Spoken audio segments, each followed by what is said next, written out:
Yes children, तो मैंने जो वीडियो अपलोड किया था साखी ISC का चैप्टर 1, ठीक है, जो कि हम लोग 11 में कर रहे हैं, तो इसमें मैंने देखा था कि हम लोग उसमें मैंने आगे का जो वीडियो है उसमें 4 तक मैंने तुम लोग को समझाया था। अब हम लोग आज करेंगे 5 और 6 और आगे का भी देखेंगे। तो हम लोग देखते हैं कि किस तरह हम लोगों ने 4 साखी में हम लोगों ने देखा था कि किस प्रकार जो कबीरदास है वे उस परम सत्ता ईश्वर, उस परम ब्रह्म को पाने के लिए व्याकुल है। व्याकुल ही नहीं, वो कष्ट और वेदना से गुजर रहे हैं, तड़प रहे हैं। लेकिन उनकी तड़प अब सिर्फ तड़प बनकर नहीं रह गई। ईश्वर को न पाने का जो दुख है, अब मानो इसका प्रभाव उनके शरीर पर भी उन पर भी पड़ने लगे हैं। और उसे पाने के लिए, उस ईश्वर को, उस राम को पाने के लिए, उनका राम जो है कबीरा राम, हम लोगों ने 4 साखी में देखा था, 4 नंबर के साखी में, अर्थात उनका राम अयोध्या पुत्र राम नहीं, उनका राम वो राम है जो इस पूरे ब्रह्मांड में व्याप्त है। तो हम लोग नंबर 5 देखते हैं। आखिर झाई परी पंथ निहारी निहारी, अर्थात आँखों में झाई पड़ने लगी, आँखों से अब उनको अस्पष्ट दिखाई देने लगा है। क्यों? क्योंकि वो निरंतर उस ईश्वर को प्राप्त करने के लिए, उस परम ब्रह्म के दर्शन के लिए वो मार्ग में अपनी आंखें बिछाए बैठे हुए थे कि कब उनका दीदार हो जाए, कब उनके दर्शन हो जाए। लेकिन वे निरंतर जो है समय बीतता गया और वे उनके दर्शन के लिए उस मार्ग पर वे उसी तरह डटे रहे, दृढ़ रहे, लेकिन संभव नहीं हुआ। उस परम ब्रह्म या इस ईश्वर का दर्शन उनके लिए बहुत कठिन हो गया। फिर धीरे धीरे वो आँखों से जो है कमज़ोर उनको दिखाई दे, अर्थात उनकी आँखों में झाई पड़ी। पंथ निहारी निहारी, आँखों में झाई क्यों पड़ने लगी? रास्ता निहारते हुए, देखते हुए। अब मानो उनके सामने उनका जो मार्ग है, जिस मार्ग से वो सोच रहे थे, उनके मन में ये इच्छा थी कि उस मार्ग से वो ईश्वर को आते हुए देखेंगे, उनकी प्रतीक्षा में उनकी आंखें भी अब मानो पथरा गई है। उनकी आंखें भी मानो अब जो है वो संपूर्ण रूप से उनकी आँखों से वो स्पष्ट नहीं देख पा रहे। जिवड़िया अर्थात जीव, ठीक है। कबीरदास क्या कह रहे कि एक तो आँखों से वो उस परम ब्रह्म का दीदार, उनका दर्शन पाना चाहते हैं, और जिवड़िया, और हम लोग ईश्वर का गुणगान करते हुए बार बार उनका नाम उच्चारण करते, हे राम, हे प्रभु। तो इसी तरह हे राम करते करते उस ईश्वर को पाने के लिए अब उनकी जीव में छाले पड़ गए, जीव घिस गए हैं। किनका नाम पुकारते पुकारते? राम का नाम पुकारी पुकारी।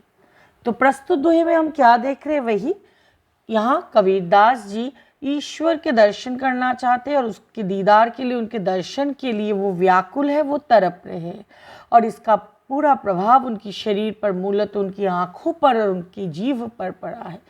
और इन्हीं के ज़रिए, इन अवयवों के ज़रिए वो ईश्वर को पाना चाहते हैं, उनके दर्शन के लिए वे क्या है? व्याकुल है, ठीक है। तो इसमें भी उन्होंने क्या दिखाया है, किस तरह ईश्वर को पाने के लिए उनकी व्याकुलता है और उनकी व्याकुलता का क्या प्रभाव उनके शरीर पर। तो हम क्या देखेंगे इसमें? मूलतः कीवर्ड तुम्हें दिमाग में क्या रखना है? आखिड़िया, जिवड़िया। कौन से 2 अवयव है, कौन से 2 शरीर के वो अंग है जो प्रभावित हुए हैं? किसके लिए? ईश्वर के दीदार के लिए, उनके दर्शन के लिए। नेक्स्ट देख लो। जो रोऊं तो बल घटे, हंसो तो राम रिसाई, मन ही माही विसुरना जीव घून काठी खाई। कबीरदास कह रहे कि जो रोऊं, अब फिर से वही बात। अब तक तो वो ईश्वर को पुकार रहे थे, अब वो क्या कह रहे कि जो रोऊं तो बल घटे, मतलब रोते रोते शक्तिहीन मैं बन गया हूँ। देखना, कभी कभी जब हमारे मन में दुख हो तो हम अगर मतलब हमारी आंखों से आंसू निकले या फिर हम खूब रोए तो कहीं पे हमें कमज़ोरी सा महसूस होता है। यहीं पर वो ईश्वर की प्राप्ति न होने के कारण अब क्या हो रहा है? उनके बल, शक्ति उनका घटता चला जा रहा है। हंसो तो राम रिसाई, अगर मैं हंसने लगूँ तो राम, ईश्वर, देखो बार बार राम शब्द का प्रयोग हो रहा है, और तुम लोग को लिखना क्या है? राम अयोध्या पुत्र राम ने, उनका राम जो है परम ब्रह्म है, जो इस पूरे ब्रह्मांड में व्याप्त है। तो कुछ कुछ लाइंस, कुछ कुछ वर्ड मैं बार बार रिपीट कर रही हूँ। रिसाई, तो राम रिसाई हो जाएंगे, रिझ जाएंगे। मन ही माही बिसुरना जीव घून काट ही खाए। और मन ही मन जो है, मन ही माही बिसुरना, मन के अंदर, बिसुरना मतलब यहाँ पे बिसुरन शब्द से जीवात्मा की ईश्वर ब्रह्म से मिलने की तीव्र आकांक्षा तथा गहरे दुख को व्यक्त किया गया है। मतलब मन ही मन उनके अंदर एक तीव्र इच्छा है। हम जीवात्मा है, इस पृथ्वी पर हमारा जन्म हुआ है, तो हम उस परमात्मा से मिलने के लिए व्याकुल हैं। तो मन ही माही विसुरना, मन के अंदर, मन ही माही, मन के अंदर विसुरना जीव घून काठी खाई। जिस प्रकार घून, ठीक है, एक कीड़ा होता है जो लकड़ी को दीमक मतलब लगती काट, मतलब लकड़ी में दीमक लगते ही वो धीरे धीरे काट जो है अंदर ही अंदर वो खोखला होने लगता है। देखना, कुछ काट लकड़ियाँ हम बाहर से देखते कि बहुत मजबूत है, लेकिन जैसे तुम उसमें उंगली डालो तो वो टूट जाती है। इसका मतलब वो बाहर से तो दिखती है कि वो पूर्ण रूप से वो ठीक है, लेकिन वो अंदर ही अंदर खोखला हो गई है। अर्थात हम मनुष्य जो है अपने दुखों को, अपनी बातों की अभिव्यक्ति अगर नहीं करेंगे और अपने मन में, अपने दिमाग में उन बातों को लेकर रहेंगे, तो ना उन बातों को जानने वाला होगा और ना ही तुम्हारे दुख को जानने वाला। तो कबीरदास के मन के अंदर जो है, उन्होंने इस दुख को रखा है कि वो ईश्वर, उस परम ब्रह्म से वो मिल नहीं पा रहे हैं। तो उनकी स्थिति क्या हो गई है, वो अंदर ही अंदर जो है वो घुटते हुए चले जा रहे हैं, अंदर ही अंदर वो खोखला हो गए हैं। क्यों? क्योंकि उस परम ब्रह्म का उन्हें दीदार नहीं हुआ है, ना ही उनका दर्शन हुआ है, और ना वो हंस पा रहे हैं, ना वो रो पा रहे हैं। ठीक है। और मन के अंदर जो है उस जीवात्मा का परमात्मा से मिलने के लिए जो तरफ, उस व्याकुलता को यहाँ दर्शाया गया है। और इस दर्शाने को कबीरदास जी ने यहाँ वो अपनी तुलना, अपनी स्थिति की तुलना वो किससे कर रहे हैं? घून लगते ही लकड़ी में, अर्थात काठ में, लकड़ी में दीमक लगती है, उसकी जो स्थिति है, मानो आज कबीरदास की परिस्थिति भी वही है। वे निरंतर जो है क्या होते चले जा रहे हैं, वो अंदर ही अंदर टूटते हुए चले जा रहे हैं, उनका बल घट रहा है, क्योंकि जिस ईश्वर को वो पाना चाहते थे उनका दर्शन किसी भी तरह नहीं हो पाया। तो हम लोग क्या देख रहे हैं, नंबर 5 और 6 में, इन बोथ, ठीक है, इन दोनों साखियों में हम बस कबीरदास की व्याकुलता, उनका तरप, किस लिए? क्योंकि उस परम ब्रह्म, उसका दीदार, उनका दर्शन नहीं हो पा रहा है। नंबर 7 देखो, ये बहुत ही आसान सा है। पर्वती पर्वती मैं फिरिया नैन गवाए रोई, जो बूटी पाऊँ नहीं जाते जीवनी हुई। पर्वती पर्वती से तात्पर्य क्या है? What does it mean? Parvati Parvati, इसका अर्थ हुआ पहाड़।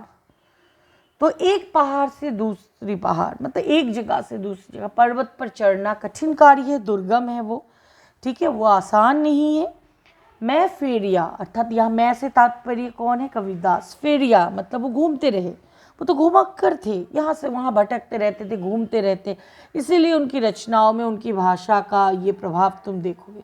जहाँ जहाँ गए, जहाँ जहाँ की भाषा उन्होंने सीख ली, उन भाषा का प्रयोग, उन शब्दों का प्रयोग उन्होंने अपनी रचनाओं में कर लिया।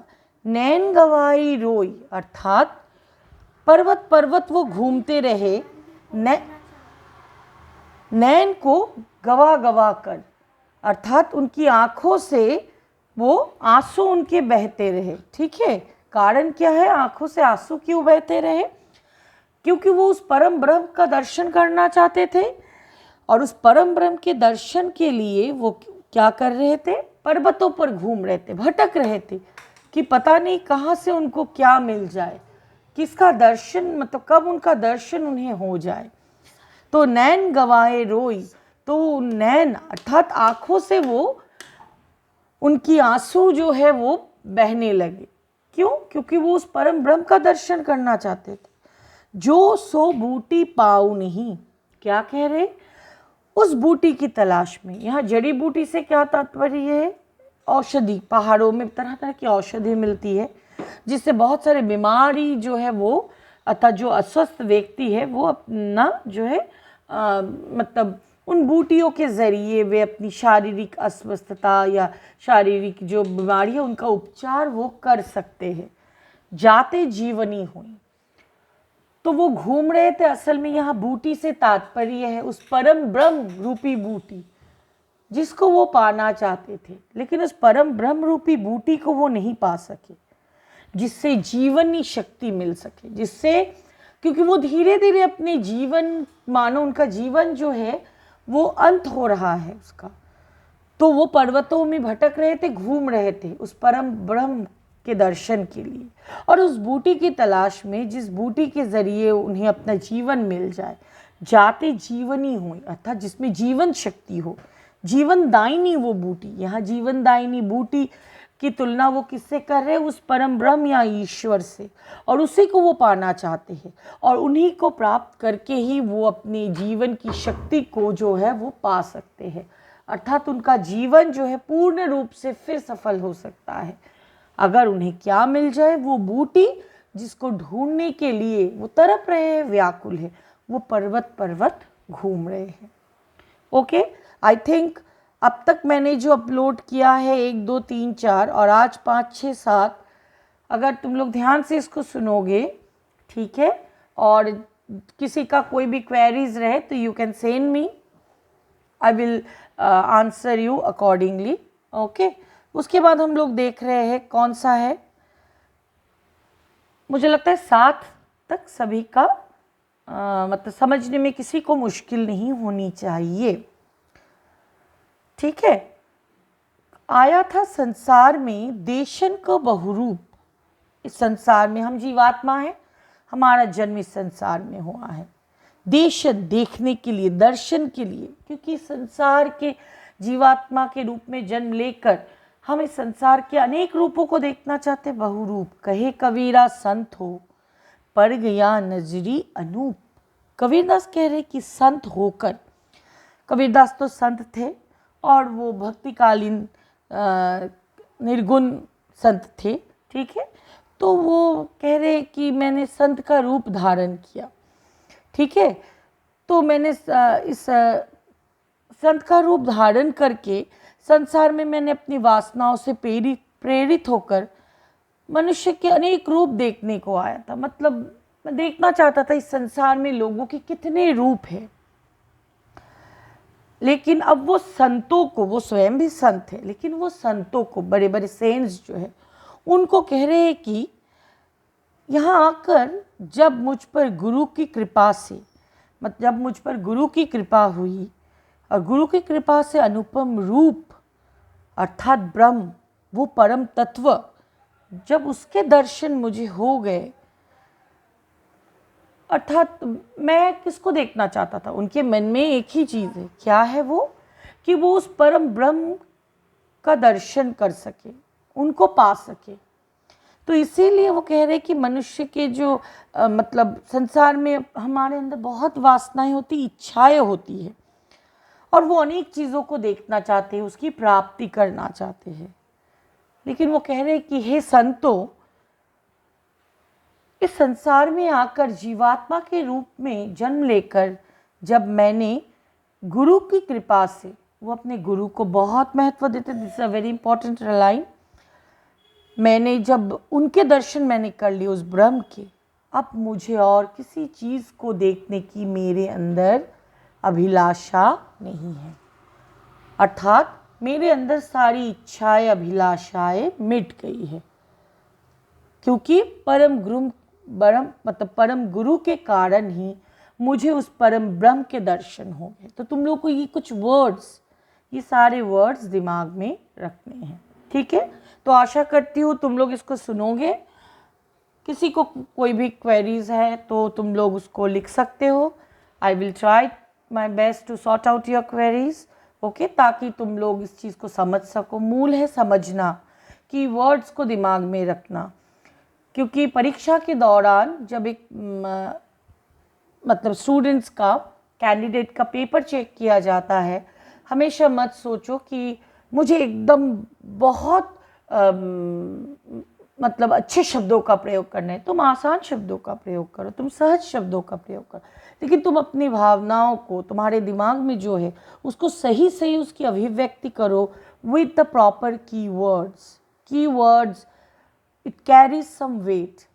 तो देखना आसानी से तुम्हारे स्कोर्स बहुत अच्छे आएंगे और उसमें मैं जितना हो सके तुम्हारी सहायता करूँगी।